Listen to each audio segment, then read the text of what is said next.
سوال ہے کہ تاریخ میں آدم علیہ السلام سے لے کر آج تک سب سے زیادہ کس نے تکلیفیں برداشت کی؟ سب سے زیادہ مصیبتیں کس پر آئیں؟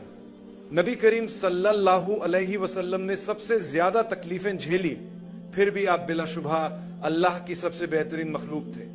اگر آپ کے دل میں ذرا سا بھی شک ہے کہ رسول اللہ صلی اللہ علیہ وسلم سب سے عظیم نہیں ہے تو آپ کے ایمان میں کوئی نہ کوئی خرابی ہے۔ تو بتائیے، اگر آپ اللہ کے سب سے محبوب تھے تو اللہ نے آپ کو اتنے سخت امتحان میں کیوں ڈالا کہ طائف میں آپ پر پتھر برسائے گئے، یہاں تک کہ آپ کا مبارک جسم لہو لہان ہو گیا؟ یہ اس لیے نہیں تھا کہ آپ کوئی عام درجہ یا ماسٹرز یا پی ایچ ڈی حاصل کریں، بلکہ وہ بلند ترین درجہ حاصل کریں جو کہ افضل الخلق کا درجہ ہے۔ جب آپ پر طائف میں پتھر برسائے گئے تو یہ ایک آزمائش تھی۔ اللہ صرف یہ دکھانا چاہتا تھا کہ یہ میرا سب سے محبوب بندہ ہے۔ دیکھو، جب اس پر مصیبت آئی تو اس نے کیا ردی عمل دیا۔ تو جب تم پر کوئی مشکل آئے تو تم اس ردی عمل کو اپنانے کی کوشش کرو۔ جب طائف کے لوگوں نے آپ پر پتھر برسائے تو فرشتے آپ کے پاس آئے اور عرض کی، اللہ نے ہمیں حکم دیا ہے کہ اگر آپ چاہیں تو ان لوگوں کو پہاڑوں کے درمیان پیس کر ختم کر دیں، ابھی اور اسی وقت۔ لیکن آپ نے کیا فرمایا؟ اے اللہ، میری قوم کو ہدایت دے، یہ نہیں جانتے کہ وہ کیا کر رہے ہیں۔ یا اللہ، میں تجھ سے اپنی کمزوری کی فریاد کر رہا ہوں، دیکھ میں کتنا کمزور ہوں، یہ میری بات بھی نہیں سن رہے، حالانکہ آپ سب سے زیادہ طاقتور تھے۔ حدیث میں آتا ہے کہ آپ کو 30 مردوں جتنی طاقت دی گئی تھی۔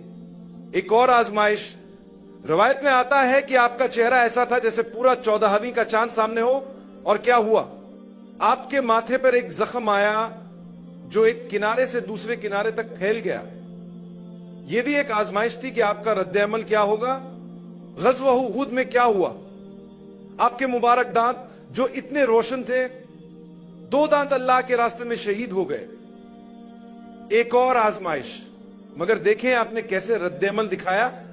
میں آپ کو نبوت کے ابتدائی دنوں کا ایک واقعہ سناتا ہوں، جب رسول اللہ صلی اللہ علیہ وسلم کی عمر مبارک 40 سال تھی۔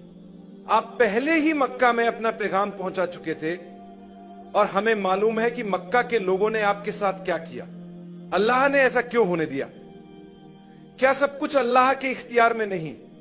اللہ کے اختیار میں سب کچھ ہے، لیکن اپنی محبت کی مہر لگانے کے لیے اللہ نے اپنے سب سے محبوب بندے پر یہ سب کچھ ہونے دیا۔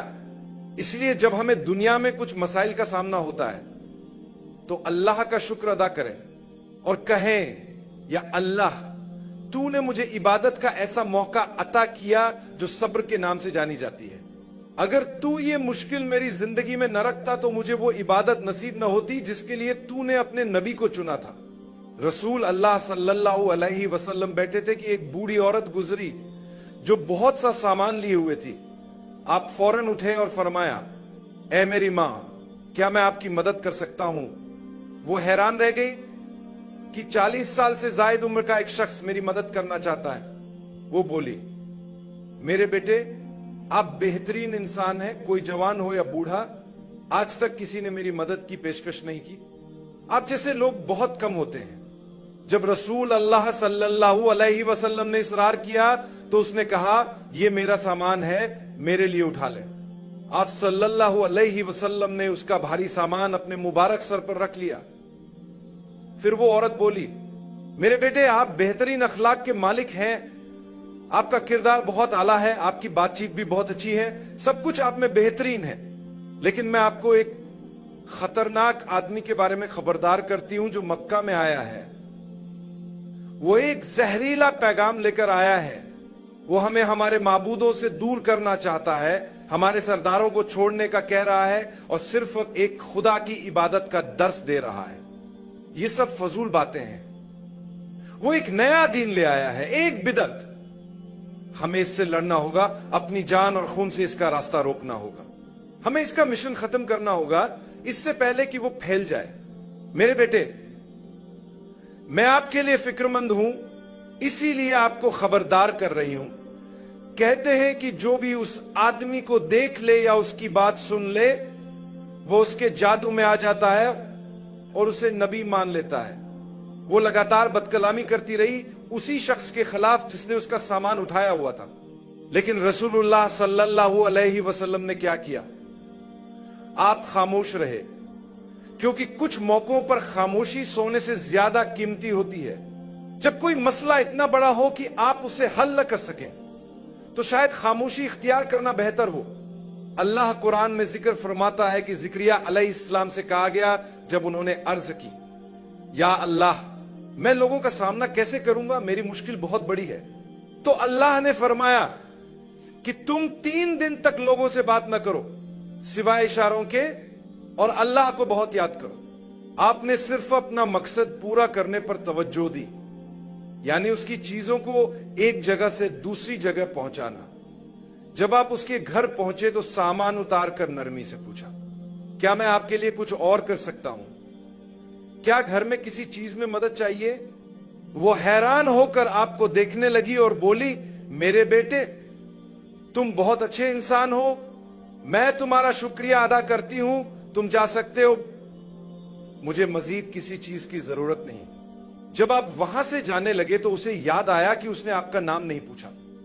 اس نے آپ کو پکارا، اے نوجوان، میں مانتی ہوں کہ تم بہترین لوگوں میں سے ایک ہو. تمہارے والد کون ہیں؟ تمہاری والدہ کون ہے؟ وہ خوش نصیب والدین کون ہے جن کے گھر میں تم پیدا ہوئے؟ یہی وہ لمحہ تھا جب آپ نے نرمی سے دعوت دی. آپ نے نظریں جھکا کر ادب سے کہا، میری عزیز ماں، ذرا سوچے، میں اب بھی آپ کو عزیز ماں کہہ رہا ہوں، حالانکہ آپ نے میرے بارے میں سخت الفاظ کہے، جبکہ میں نبی ہوں، فرشتے میرے ساتھ ہیں. جب میں نے آپ کا سامان اٹھایا تبھی آپ نے مکہ کے ایک نوجوان کے بارے میں بات کرنا شروع کر دی. آپ نے اس کا نام بھی لیا. وہ میں ہی ہوں، محمد بن عبداللہ صلی اللہ علیہ وسلم، میں قریش کے عبداللہ کا بیٹا ہوں. یہ سن کر وہ عورت آپ کو دیکھتی رہی، اس کی آنکھوں میں آنسو آ گئے اور وہ بولی، ان كان كذلك فإني أشهد أن لا إله إلا الله وأشهد أنك عبده ورسوله. اگر یہ سچ ہے تو مجھے کوئی شک نہیں، میں گواہی دیتی ہوں کہ اللہ ایک ہے، وہی جس کی طرف آپ بلا رہے ہیں، اور بے شک آپ اللہ کے سچے رسول ہیں. یہ رسول اللہ صلی اللہ علیہ وسلم کا صبر تھا، اور آپ کو اس صبر کا کیا بہترین پل ملا. آج ہمارے مسائل تو اجنبیوں کے ساتھ نہیں بلکہ اپنے گھر والوں کے ساتھ ہیں. ہم اپنے ہی بھائی بہنوں سے اچھا سلوک نہیں کرتے، ہم انہیں سبق سکھانے کی دھمکیاں دیتے ہیں، میں اسے ٹھیک کر دوں گا، مجھے اس کی ضرورت نہیں. یہ دنیا امتحان گاہ ہے. جو کچھ بھی آپ کی زندگی میں ہوتا ہے وہ اللہ کی طرف سے آپ کے لیے خاص طور پر بنایا گیا امتحان ہے.